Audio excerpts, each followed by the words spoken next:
Hi everyone.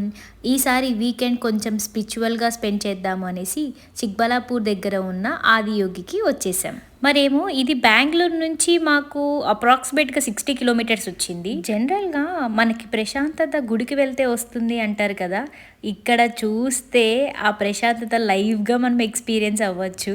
ఈ Adiyogi experience మాకు చాలా ఇంపార్టెంట్, ఎందుకంటే మా చిన్నోడికి ఇది ఫస్ట్ అవుటింగ్. కొంచెం స్పిరిచువల్ టచ్ ఇద్దామనేసి పిలుచుకొని వచ్చేసాము. మా ఆడపడుచు ఇదిగో నాన్న శివ అంటే ఎంత క్యూట్గా చూస్తున్నాడో, చాలా బాగా ఎక్స్ప్లోర్ అయ్యాడు ఆ రోజు మాత్రం. అందరినీ చూసుకుంటూ అబ్జర్వ్ చేసుకుంటూ ఎంత హ్యాపీగా ఉన్నాడో.